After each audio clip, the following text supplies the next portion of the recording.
Ys, the ideal utopia. Once a country so peaceful and prosperous.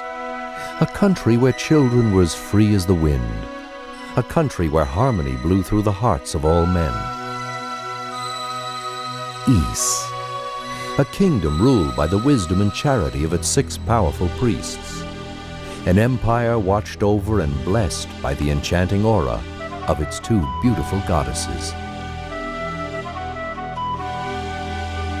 Ys, the seemingly tranquil paradise, suddenly pulled from the height of its civilization to the empty abyss of infinite isolation. How could such a land of promise simply vanish from the face of the planet? How could such prosperity be forgotten? The legend has been silenced for over 700 years. And now, the mystery unfolds.